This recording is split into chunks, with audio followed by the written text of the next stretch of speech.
श्रीगोवर्धननाथ पादयुगलं हैयङ्गवीना प्रियं नित्यं श्रीमथुराधिपं सुखकरं श्रीविठ्ठले सन्निधा श्रीमद्वारवती सगोकुलपति श्रीगोकुलेन्दुं विभुं श्रीमन्मन्मथमोहनं नटवरं श्रीबालकृष्णं भजे।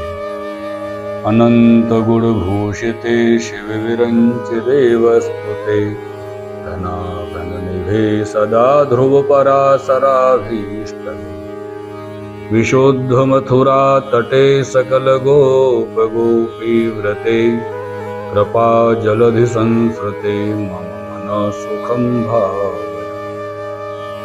श्याम सुंदर श्री यमुने महारानी की जय हो। शिवल्लभाधीश की जय हो। श्री गोसाई जी परम दयाल की जय हो। श्री गिरिराज धरण की जय हो। सर्वप्रथम तो आप समस्त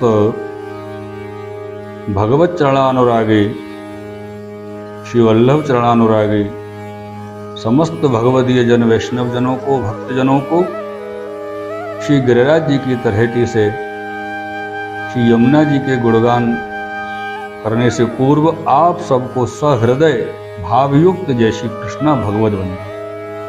मेरे प्रियजनों, ये श्री यमुनाष्टकम का गूढ़ भाव के 10वें भाग का प्रारंभ कर रहे हैं और इस 10वें भाग में श्री यमुनाष्टक के तीसरे श्लोक का प्रारंभ हो रहा है।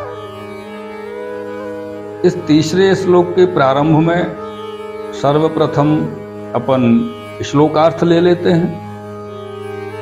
श्लोकार्थ के पश्चात फिर व्याख्या और भावार्थ हम लेंगे। तो यहाँ जो श्लोक का अर्थ दिया हुआ है,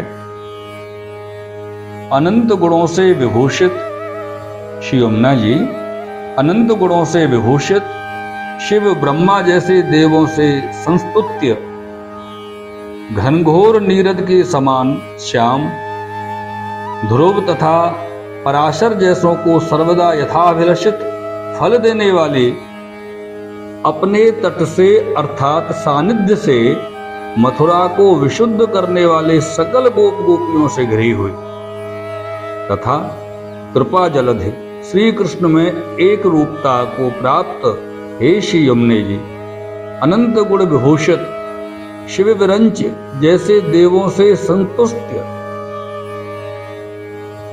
घनघोर नीरद के समान ध्रुव तथा पराशर को सर्वदा अभिलषित फल देने वाले, विशुद्ध मथुरा के तट निकट स्थित वाले सकल गोप गोपियों से घिरे हुए अपार करुणा समुद्र के समाश्रय श्री हरि में मेरे मन को जिस तरह आप आनंदित करना चाहें उस तरह करें हे श्री यमुना जी, क्योंकि आपसे विचारित उपाय द्वारा ही इस आनंद की प्राप्ति हो सकती, अन्य साधनों से नहीं। अथवा हे श्री यमुने, मेरे मन में भगवत अनुभूति सुलभ हो जो आनंद है, मेरे मन में भगवत अनुभूति सुलभ जो आनंद है, उसको आप अपने मन में भावित करें, क्योंकि यह आनंद तभी निरंतर अनुभव के योग्य बन सकता है जब आप उसे अपने मन में स्थापित कर लें। भगवान ने अपने अष्टविध ऐश्वर्य आपको ही समर्पित किए हैं। वह स्वयं अनीश्वर से होकर सर्वथा आप ही के अधीन हो चुके हैं। अतः संप्रति को जो कुछ भी होगा वह आपके विचारानुसार ही होने वाला है। यह आनंद केवल आपसे ही, अन्य साधनों से नहीं है। यह आनंद केवल आपसे ही है, अन्य साधनों से नहीं है। ये श्लोकार्थ यहाँ पर दिया गया है। मेरे प्रियजनों, अनंत गुण गढ़ से समलंकृत रुद्र ब्रह्म महिमा गाते, सजल गाढ़ वन रूप अवलषित सदा पराशर ध्रुव पाते। तब तट से मथुरा विशुद्ध प्रिय, सकल गोप गोपी जन को, कृपा जलधि संस्कृत यमुने मम, सुखित करो हरि में मन को। ऐसी प्रार्थना श्री यमुना जी को की गई है। यहां जो ऐश्वर्य का जो विषय है, ऐश्वर्य, वीर्य, यश, श्री, ज्ञान तथा वैराग्य, ये जो भगवान के षड्विध धर्म हैं मेरे प्रियजनों, इन धर्मों से समन्वित भगवान धर्मी हैं। इन धर्मों से समन्वित भगवान धर्मी हैं। इस तरह भगवान के सप्तविध स्वरूप माने गए हैं। षड्विध स्वरूप तो अपने षड्विध धर्मों से, और सप्तम स्वस्वरूप भगवान का धर्मी अर्थात स्वस्वरूप से भगवान के उपरोक्त षड्विध धर्म श्री यमुना जी में भी। अतः श्री यमुना जी के भी इस तरह सप्तविध स्वरूप हैं। ये बड़े भाव में और ज्ञान युक्त समझने वाली बात है मेरे प्रेमी। इस प्रकार षड्विध धर्म स्वरूपों में तथा धर्मी स्वरूप में दोनों समान हैं। इसीलिए श्री यमुना कृष्ण स्वरूपा अथवा कृष्ण समा नामों से सुप्रसिद्ध हैं। वे कृष्ण हैं तो यह कृष्णा अर्थात गुण तथा स्वरूपतः दोनों अभिन्न हैं। प्रस्तुत श्लोक में जो अभी प्रारंभ किया है, श्री कृष्ण तथा श्री यमुना जी की गुणतः एवं स्वरूपता अभिन्नता का प्रतिपादन वाक्पति श्रीमद् वल्लभाचार्य आचार्य चरण ने अपनी लक्षण शैली में किया है। दोनों की स्तुति 6 समान विशेषणों द्वारा की गई। श्लोकोक्त 6 विशेषण उपरोक्त 6 धर्मों के यथाक्रम संक्षिप्त निर्वत। मेरे प्रियजनों, संक्षिप्त निर्वत रूप है। प्रत्येक विशेषण संबोधनात्मक भी है। सप्तमी विभक्ति वाला भी संबोधनात्मक विशेषणों द्वारा श्री यमुना जी की तथा सप्तमी विभक्ति से उन्हीं विशेषणों द्वारा श्री कृष्ण की स्वरूपाभिव्यक्ति की गई। ऐसा श्री यमुना जी का स्वरूप वर्णन यहाँ पर श्री आचार्य चरण ने किया है। मेरे प्रियजनों, श्रीमद् आचार्य चरण ने भगवान के षड्विध ऐश्वर्य आदि गुणों का निरूपण, श्रीमद् आचार्य चरण ने भगवान के षड्विध ऐश्वर्य आदि गुणों का निरूपण पुष्टि मार्गीय परिभाषा के अनुसार किया है, और उनका इसी अभिप्राय में यहाँ प्रयोग हुआ है। इन गुणों की व्याख्या वेणु गीत के 11वें श्लोक की कारिकाओं में उपलब्ध है। आप सब थोड़ा प्रयत्न करें और श्री सुबोधनी जी में वेणु गीत के 11वें श्लोक की कारिका अवश्य देखें मेरे प्रिय। वेणु गीत के 11 श्लोक से 16वें श्लोक तक अर्थात इन 6 श्लोकों में भगवान की यथाक्रम 6 गुणों से आचारित लीलाओं का वर्णन है। वेणु गीत के ये श्लोक काव्य दृष्टि से भी अद्वितीय हैं। यह काव्य जो आत्मा की कला है, इन श्लोकों में काव्य रस निश्चीम हो गया है।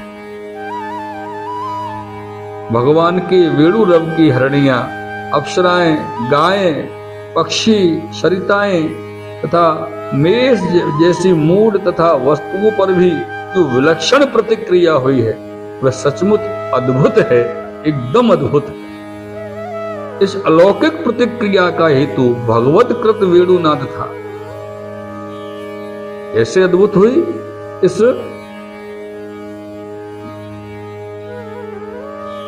प्रतिक्रिया का जो हेतु है, तो भगवान ने वेणुनाद किया है गोचारण के समय पर वेणु गीत में। भगवतकृत वेणुनाद, और क्योंकि यह प्रभाव हरणियों आदि पर भी हुआ था, ये तो आप सब जानते ही हैं। अतः हिरण्य आदि यथाक्रम भगवान के ऐश्वर्य आदि गुणों के बोधक कहे गए हैं। यहां पर हिरण्यो सरसो गावो पक्षण्यो नद्यो एवच वेदाश्चेति क्रमेणैव कृष्णेश्वर्यादि बोधका, इसी प्रसंग में वहां ऐश्वर्य आदि गुणों का विवेचन भी किया गया है। मेरे प्रियजनों, ये बहुत ही समझने जैसा है।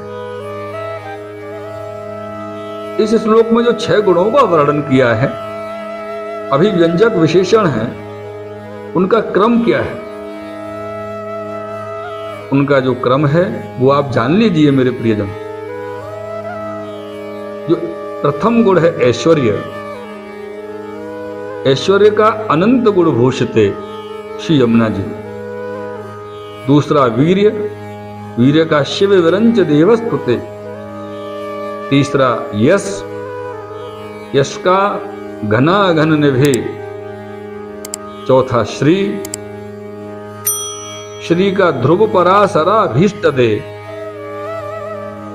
पांचवा ज्ञान, और इस ज्ञान का है विशुद्ध मथुरा तटे। छठा जो गुण है वो है वैराग्य मेरे प्रियजनों, और उस वैराग्य का है सकल गोप गोपी व्रते है। ये षड्विध धर्म है, और धर्मी स्वरूप में कृपा जलधि संस्कृति, यह जो विशेष अर्थात धर्मी स्वरूप माना गया है श्री यमुना जी में मेरे प्रिय। यमुना जी के गुणों की गणना, गुणों का वर्णन जब अपन विचार करें तो ऐसा भाव मन में प्रकट होता है मेरे प्रियजनों, किसी यमुना जी के गुण को कौन गा सकता है। जैसे यमुना जी के 41 पद में से कुंभन दास जी ने एक पद कहो है, और वो अपन सुने बड़ा सुंदर, और वाकई भाव को अपन समझे मेरे प्रियजनों, कि श्री यमुने अनगिनत गुण गिने न जाए। श्री यमुना जी के जो अनगिनत गुण है वो कौन गिन सकता। श्री यमुने अनगिनत गुण गिने न जाई, श्री यमुने तट रेणुते होत है नवीन तनु, इनके सुख देन की कहा करो बढ़ाई। भक्त मांगत जोई देत तिहि छिनु, भक्त मांगत जोई देत तिहि छिनु, सो ऐसी कर को करे प्रण निभाई, सो ऐसी को करे प्रण निभाई। कुंभन दास लाल गिरिधरन मुख निरखत, कहो कैसे करी मन अघाई, कहो कैसे करी मन अघाई। श्री यमुने अनगिनत गुण गिने न जाई, श्री यमुने अनगिनत गुण गिने न जाई। मेरे प्रियजनों, यहां पर श्री यमुना जी के गुणों का वर्णन है। यहां श्री यमुना जी के गुणों को हमें समझना है। यहां से आगे सब प्रारंभ होंगे, और आगे आने वाले 11 भाग में, यानी कि 11वें भाग में आपको सब सुनने को प्राप्त होगा। अभी आज का जो भाव है विषय का, वो यही हम विश्राम लेते हैं, और आप सबसे फिर एक बार पुनः निवेदन करते हैं कि ज्यादा से ज्यादा वैष्णव जन, ज्यादा से ज्यादा भक्त वृंद इस विषय का श्रवण करें। इसलिए जितना हो सके, संभव आप लोगों से हो सके, उतना इसको आगे प्रेषित करें, शेयर करें, और सब्सक्राइब बेल आइकन जो होता है वो आप सब करें मेरे प्रियजनों।